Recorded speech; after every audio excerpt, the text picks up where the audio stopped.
DCM doctor G Parameshwar CM ಸ್ಥಾನ ತಮ್ಮ ಕೈ ತಪ್ಪಿದ್ದಕ್ಕೆ ಭಾವುಕರಾಗಿದ್ರು. ನನ್ನ ಜೀವನದಲ್ಲಿ 3 ಬಾರಿ ಸಿಎಂ ಸ್ಥಾನ ಕೈ ತಪ್ಪಿದೆ. ಆದ್ರೂ ಕೂಡ ನಾನು ಪಕ್ಷಕ್ಕಾಗಿ ನಿಷ್ಠೆಯಿಂದ ದುಡಿತಾ ಇದ್ದೀನಿ. 2013ರಲ್ಲಿ ಚುನಾವಣೆಯಲ್ಲಿ ಸೋತಿದ್ರಿಂದ ನನಗೆ ಸಿಎಂ ಹುದ್ದೆ ಕೈ ತಪ್ಪಿತು. ಬಹುಶಃ ಅವತ್ತು ನಾನು ಗೆದ್ದಿದ್ದಿದ್ರೆ ಸಿದ್ದರಾಮಯ್ಯ ಅವರು ಮುಖ್ಯಮಂತ್ರಿ ಆಗ್ತಾ ಇರಲಿಲ್ಲ ಅಂತ ಭಾವುಕರಾಗಿ ಹೇಳಿದ್ರು. ಇನ್ನು ಜೆಡಿಎಸ್ ಬಗ್ಗೆ ಕೂಡ ಪ್ರಸ್ತಾಪ ಮಾಡಿದಂತಹ ಡಾಕ್ಟರ್ ಜಿ ಪರಮೇಶ್ವರ್ ಅವರು 2018ರಲ್ಲಿ ಕಾಂಗ್ರೆಸ್ 80 ಸ್ಥಾನ ಗೆದ್ರೂ ಕೂಡ ಮೈತ್ರಿ ಸರ್ಕಾರದಲ್ಲಿ ಕುಮಾರಸ್ವಾಮಿ ಅವರು ಸಿಎಂ ಆದ್ರು.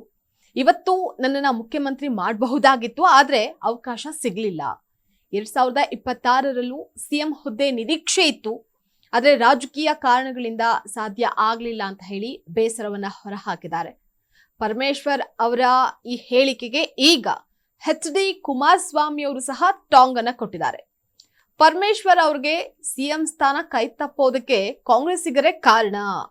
ಅವತ್ತವರು ನನ್ನ ಜೊತೆ ಬಂದಾಗ ನಾನು ಸಿಎಂ ಆಗ್ಬೇಡಿ ಅಂತ ಹೇಳಿದ್ನ, ನೀವೇ ಮುಖ್ಯಮಂತ್ರಿ ಆಗಿ ಅಂತ ಹೇಳಿ ನಾನೇ ಖುದ್ದಾಗಿ ಹೇಳಿದ್ದೆ, ನೀವೇ ಸಿಎಂ ಆಗಿ ಅಂತ ಅಂದಾಗ್ಲೂ ಕೂಡ ಅವರು ಆಗ್ಲಿಲ್ವಲ್ಲ ಅಂತ ಟಾಂಗ್ ಅನ್ನ ನೀಡಿದ್ದಾರೆ.